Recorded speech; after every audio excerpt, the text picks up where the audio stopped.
मैं तो हिमाचल से संबंधित करूंगा बात, पर बाकी चीज़ों को लेकर के कुछ रहती है तो आप बात कर सकते हैं। ठीक है।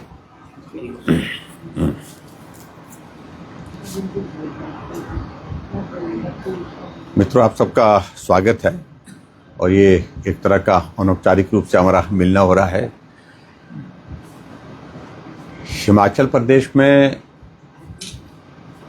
कांग्रेस की सरकार के 3.5 वर्ष का कार्यकाल पूरा हुआ है और 3.5 वर्ष के कार्यकाल में अगर हम हिमाचल प्रदेश में सरकार के कामकाज का अगर जिक्र करें तो मैं समझता हूं कि ऐसी बर्बादी, ऐसी तबाही हिमाचल प्रदेश ने आज से पहले कभी नहीं देखी। एक तो तबाही आपदा के कारण हिमाचल प्रदेश में हुई और उसके पश्चात अगर आपदा से बची कसर जो है वो पूरी सरकार ने कर दी है। स्वाभाविक रूप से हिमाचल प्रदेश ऐसा अनुभव कर रहा है कि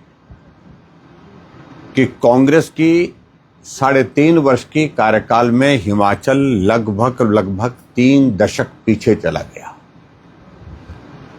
और उसकी वजह, सबसे बड़ी वजह यह है कि झूठ बोल करके सत्ता में आए, झूठी गारंटियां देकर के सत्ता में आए और आज जब वो गारंटियां धरातल पर उतारने में कठिनाई है, मुश्किल है, तो ऐसी सूरत में उसके बावजूद फिर से गारंटियां, फिर से झूठे वादे, झूठी घोषणाएं किए जा रही हैं। मैं उन सारी चीजों को भी छोड़ करके सिर्फ इतना ही कहना चाह रहा हूं कि हिमाचल में जो कांग्रेस पार्टी की सरकार है, उस सरकार ने हिमाचल प्रदेश के ऊपर 69,000 करोड़ का जो ऋण था वो अब जाकर के 1,10,000 करोड़ से पार हो गया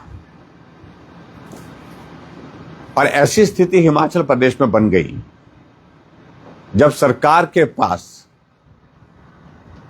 कर्मचारियों को सैलरी देने के लिए पैसा नहीं है, पेंशनर्स को पेंशन देने के लिए पैसा नहीं है और एक तरह से जो असली बात है वो मैं जो आपके साझा कर रहा हूं, हिमाचल प्रदेश एक तरह की फाइनेंशियल इमरजेंसी के दौर में ही आ चुका है। फाइनेंशियल इमरजेंसी का जिक्र मैं इसलिए कह रहा हूं कि जब आपको अधिकारियों की सैलरी 6 महीने के लिए सैलरी का एक पोर्शन डेफर करना पड़ जाए, मंत्रियों के, विधायकों की सैलरी को 6 महीने के लिए एक पोर्शन उसका जो है डेफर करना पड़ जाए, तो संदेश और क्या जाता है? यही जाता है कि हिमाचल प्रदेश में वित्तीय स्थिति इस तरह से खराब हो गई है कि अब हिमाचल प्रदेश में एक तरह की फाइनेंशियल इमरजेंसी की सिचुएशन है। जितनी भी योजनाएं हिमाचल प्रदेश में अगर विकास की दृष्टि से अगर कहें तो केंद्र सरकार की आदरणीय मोदी जी के नेतृत्व में जो हमको जो मदद मिल रही है हिमाचल प्रदेश, वही एकमात्र हिमाचल प्रदेश को पहाड़ों पर विकास करने का एक जरिया रह गया है। इसके अतिरिक्त सारी चीजें जो है प्रदेश सरकार की ओर से विकास की दृष्टि से पूर्ण विराम की तरह है।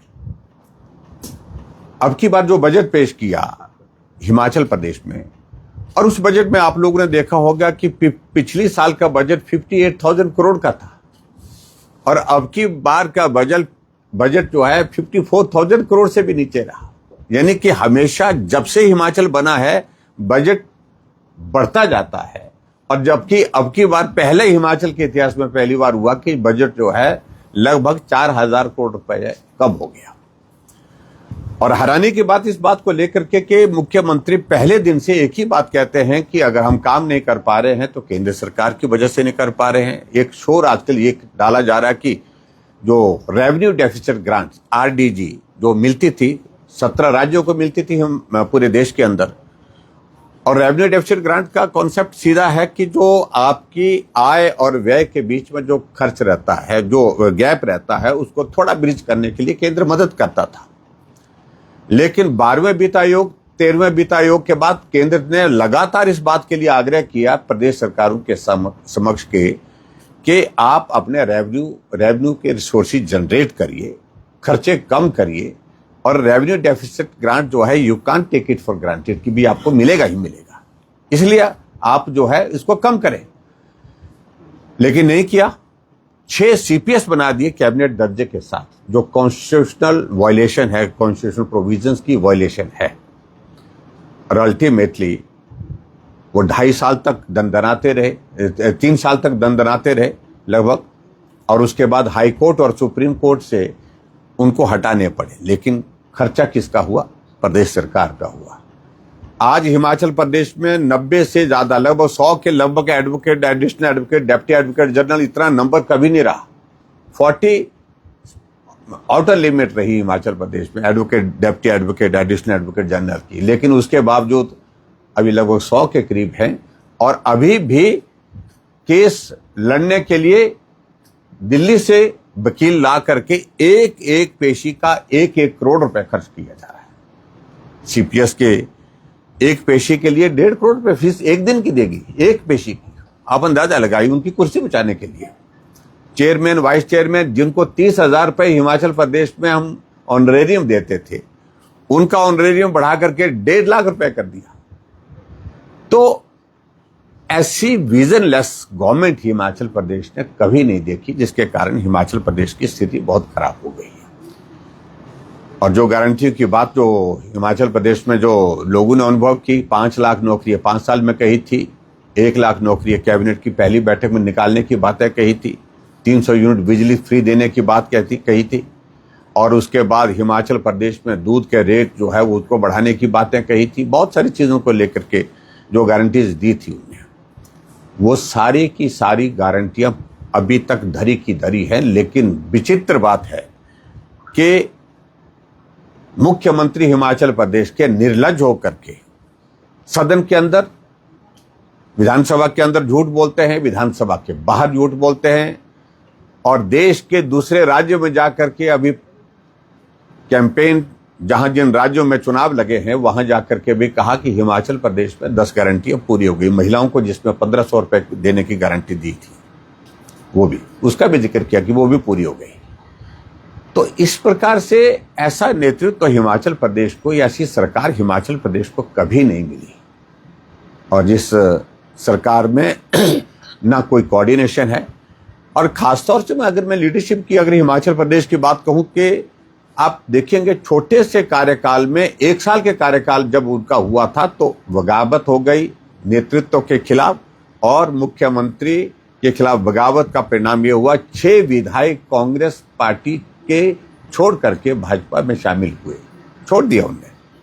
हम जलालत की जिंदगी नहीं जी सकते, लोकतंत्र है, सबको अपना मत का अधिकार है। राज्यसभा की 1 सीट थी, वो सीट हार गए बहुमत होने के बाद।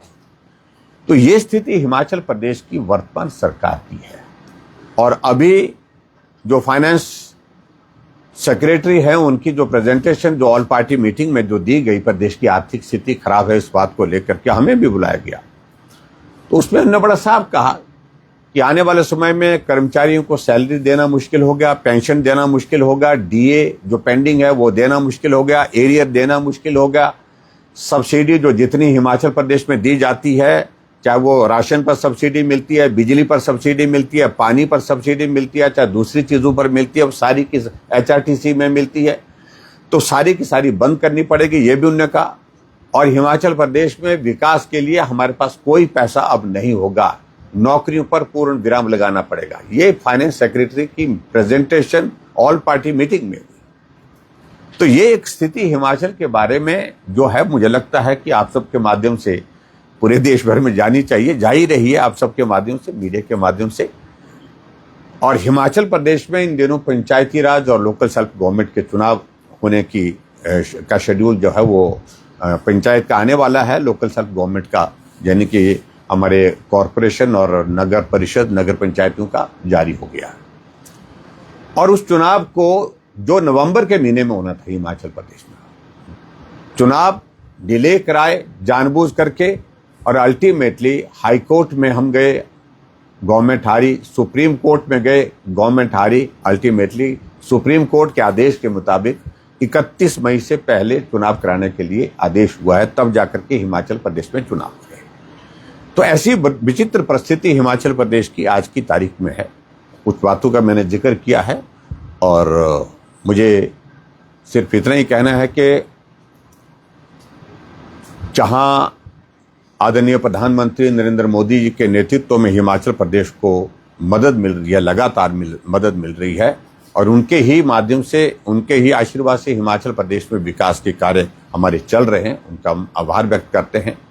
और ख़ासतौर से प्रधानमंत्री नरेंद्र मोदी जी को हम उनकी एक कमिटमेंट, होनेस्ट कमिटमेंट की महिला आरक्षण 33% होना चाहिए, और उसके लिए उन्होंने लोकसभा के अंदर राज्यसभा में बिल ला करके उसको 2023 में पारित किया, और पारित करने के बाद जो टेक्निकल उसके इश्यूज थे, जो कॉन्स्टिट्यूशनल अमेंडमेंट होनी थी, क्योंकि डिलिमिटेशन और उसके साथ साथ में जो सेंसस का एक प्रोसेस जो है वो सारा उस सारी चीज़ के लिए एनेक्टमेंट होनी थी, कानून बनना था, परिवर्तन उसमें होना था।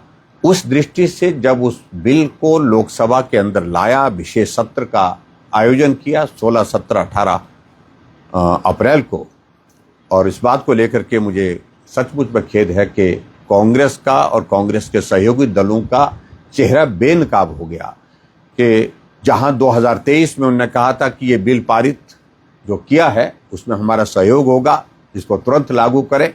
जब लागू करने के लिए कदम आगे बढ़ाने की प्रोसेस शुरू हुई तो उन्होंने उस बिल का विरोध किया। बिल पारित नहीं हुआ क्योंकि 2/3 मेजॉरिटी चाहिए थी उसके लिए, और वो संभव नहीं हो पाया, और उसके कारण जो है आज महिला आरक्षण के उस सारे प्रोसेस को जो फिलहाल जो है उसमें जो है बाधा पड़ी है। लेकिन हमारे प्रधानमंत्री जी का इस बात को लेकर बड़ा साफ कहना है कि हमारी एक होनेस्ट कमिटमेंट है और हम उस दिशा में लगातार प्रयासरत रहेंगे, और आने वाले समय में अभी तक हम हार नहीं मानने वाले हैं, फिर विचार करेंगे, फिर सारी चीज़ों को कैसे किया जा सकता है। 2029 तक लोकसभा और राज्यसभा में महिला आरक्षण का बिल पारित हो करके लागू हो जाए, जो पारित हुआ पड़ा बिल है उसको हम लागू कर सके, ये उनका एक कमिटमेंट है। उस कमिटमेंट के अनुसार जो उन्होंने प्रयत्न किए, उस प्रयत्न के लिए मैं साधुवाद देता हूँ। मुझे मित्रों इतनी सी बात कहनी थी, बाकी आपको कुछ लगता है? फाइनेंशियल क्राइसिस है हिमाचल में, जो आपने सारा बताया जी, ऑल पार्टी मीटिंग में आपने कुछ सुझाव दिए हों, और वो आपके इतना कुछ कहने के बावजूद वो जो आरोप है सारे, वो कहते हैं केंद्र से हमें सहयोग नहीं मिल रहा, तो जो सारी सिचुएशन बन रही है, आपको लग रहा है कि अगली असेंबली इलेक्शन का कुछ नहीं? देखो, मैं एक चीज को लेकर बड़ा साफ कहना चाह रहा हूं कि केंद्र एकमात्र इस वक्त हमारे पास जो है प्रदेश को चलाने के लिए एक रास्ता है, इसके सिवाय प्रदेश सरकार के हाथ तो पूरी तरह से खड़े हुए पड़े हैं। रेवेन्यू डेफिसिट ग्रांट, आरडी जी का जो जिक्र कर रहे हैं, अरे रेवेन्यू डेफिसिट ग्रांट तो अभी खत्म हुई 31 मार्च को। इससे पहले तो हिमाचल को रेवेन्यू डेफिसिट ग्रांट मिल रही थी, तो लेकिन रोना तो 3.5 साल से आप रो रहे हैं इसी बात को लेकर के भी केंद्र से पैसा नहीं मिल रहा। क्यों नहीं मिल रहा? केंद्र का ही पैसा मिल रहा है। आपको मैं एक अगर फिगर दूं, मैं मनमोहन सिंह जी देश के प्रधानमंत्री रहे 10 साल तक, और उनके कार्यकाल में 2 फाइनेंस कमीशन की रिकमेंडेशन के आधार पर जो हिमाचल प्रदेश को रेवेन्यू डेफिसिट ग्रांट मिली, वो मिली 18,000 करोड़ रुपए, 18,000 करोड़ रुपीस। वेरएस मोदी जी के नेतृत्व में 2 फाइनेंस कमीशन की रिकमेंडेशन के आधार पर हिमाचल प्रदेश को मिला 89,300 करोड़ रुपीस, यानी कि ऑलमोस्ट 72,000 करोड़ ज्यादा मिला है। उसके बावजूद भी लज्जा रहित होकर के झूठ बोलना ये कतई भी उचित नहीं है। आपके कार्यकाल में, यानी जब यूपीए की गवर्नमेंट थी केंद्र में, 18,000 करोड़ मिलता और 89,300 करोड़ रुपए मिलता। कंपैरिजन करिए आप। अगर हिमाचल प्रदेश को सही मायने में अगर मदद हुई है तो मोदी जी की सरकार के दौरान हुई है, और मोर ओवर मोदी जी सत्ता में आए तो उन्होंने हिमाचल को स्पेशल स्टेट में उसमें कंसीडर किया, और जो सेंटर स्पॉन्सर्ड स्कीम्स हैं उसमें हिमाचल प्रदेश को पहले 60-40 के हिसाब से हमको शेयर होता था, अब 90-10 के शेयर में है, यानी कि 90% सेंट्रल गवर्नमेंट दे रहा है, 10% स्टेट गवर्नमेंट दे रही है। तो बहुत बड़ा योगदान उस दृष्टि से। महिलाओं का जो आरक्षण का इशू है जी, वो बिल भी लेके आए, गिर गया वो किसी तरह से, लेकिन भाजपा शासित राज्यों में कल क्योंकि हरियाणा की भी असेंबली बुलाई है, तो इस पे हिमाचल में आपकी पार्टी संगठन का या आपका कोई किस तरह का आंदोलन हो जाए? देखिए इस बात को लेकर तो पार्टी की ओर से हमने एक जन आक्रोश जो रैली जो हमारी चल रही है महिला आरक्षण को लेकर के, जिसमें बाधा डाली गई, उसके लिए हिमाचल प्रदेश में हमने शिमला में प्रदर्शन किया और शिमला में बहुत बड़ी संख्या में महिलाएं उस आंदोलन का, उस आक्रोश रैली का हिस्सा बनी। और ये कार्यक्रम पूरे देश भर में चल रहे हैं और मुझे लगता है हरियाणा में भी कार्यक्रम चल रहे हैं, पूरे देश भर में चल रहे हैं। और कांग्रेस को एक्सपोज करना कि कहते क्या हैं और करते क्या। और हैरानी की बात तो हमको इस बात को लेकर के है, जब महिला आरक्षण पर केंद्र में लोकसभा में चर्चा हो रही थी, अमेंडमेंट जो बिल की लाई गई थी, वहां पर राहुल गांधी क्या बोल रहे थे? राहुल गांधी अपनी दादी की कहानी सुना रहे थे। राहुल गांधी जो विपक्ष के नेता हैं वो वहां पर जादूगर का खेल सुना रहे थे, समझा रहे थे। आप अंदाजा लगाइए ऐसा विजनलेस लीडरशिप कांग्रेस की व्यवस्था क्या है, हमें समझ नहीं आज तक आ रही है। जिस व्यक्ति को मालूम नहीं है, आप बिल पर बोलिए और बिल पर आप जो पक्ष आपने रखना है उस पर बोलिए। न तर्क था, न तथ्य था, कहानी सुनाते रहे अपनी दादी जी की कहानी सुनाने के साथ जादूगर की कहानी सुनाते रहे। आपको एक्ट के सेक्शन पर बोलना चाहिए, एक्ट में क्या अमेंडमेंट करनी चाहिए उस पर बोलना चाहिए। एक्ट में अगर विरोध किस सेक्शन का कर रहे हैं, किस आधार पर कर रहे हैं, क्या तर्क है आपका? कोई तर्क नहीं था। सर, हिमाचल पंजाब में पड़ोसी राज्य के सांसद टूटे हैं राज्यसभा के, तो बीजेपी का आरोप लग रहा है कि आप ये सब ऑपरेशन लोटस चला रहे हैं, आपके लीडर। पंजाब देखिए ऐसा मेरा सरकार को गिराने की एक साजिश है। ने गिरी हुई सरकार को क्या गिराना है, वो तो गिरी पड़ी है यहाँ पर। मेरा तो ये मानना है कि देखिए लोकतंत्र है, सबको अपनी अंतरात्मा की आवाज से अपनी बात कहने का अधिकार है, फैसला लेने का अधिकार है।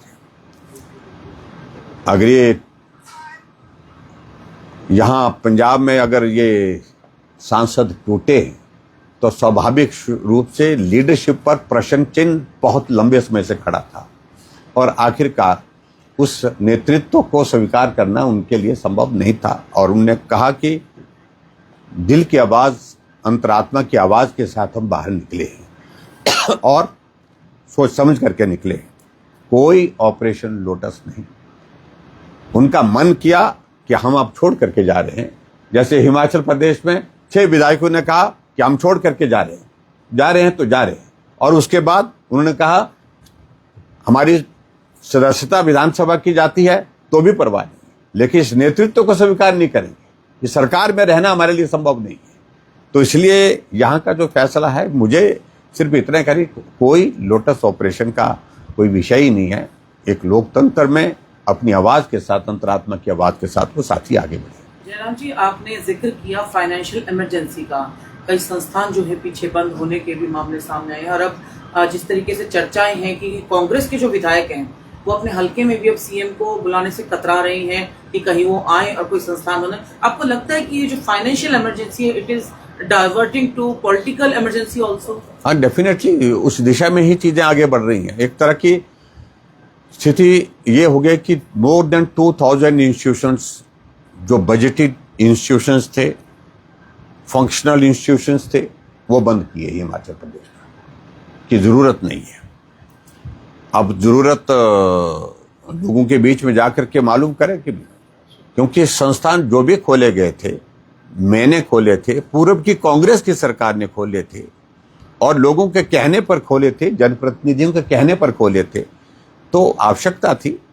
अब वो बंद कर दिए और उसके बाद अभी भी 3.5 वर्ष के कार्यकाल में संस्थानों को बंद करने का ये काम अभी तक बदस्तूर चला हुआ है। और सचमुच में ये सच्चाई है जो आप कह रहे हैं। कांग्रेस के विधायक, कांग्रेस के मंत्री मुख्यमंत्री को अपने विधानसभा क्षेत्र में ले जाने से कतरा रहे। क्योंकि घोषणा तो करेंगे नहीं, काम करने की बातें तो होंगी नहीं, पैसा है नहीं। लेकिन अगर उनको मालूम पड़ जाए कि ये संस्थान चला हुआ है, ये काम चला हुआ है, उसको भी बंद ना कर दे। इसलिए कहते हैं कि आप वहीं रहिए, शिमला रहिए और आनंद से रहिए, आराम करिए। पश्चिम बंगाल में एक अच्छा मैंडेट मिला है, रिकॉर्ड तोड़। क्या लगता है, कमल का फूल? लेकिन जो पोलिंग हुई है 92% के लगभग फर्स्ट फेज की, और मुझे तो लगता है कि ये जो है वो वेस्ट बंगाल में दीदी की विदाई की शहनाई बज गई है। और निश्चित रूप से 29 तारीख को सेकंड फेज का पोल होगा, और हम उम्मीद कर रहे हैं और पूरा देश उम्मीद कर रहा है कि बंगाल को अब लोकतांत्रिक सरकार की आवश्यकता है।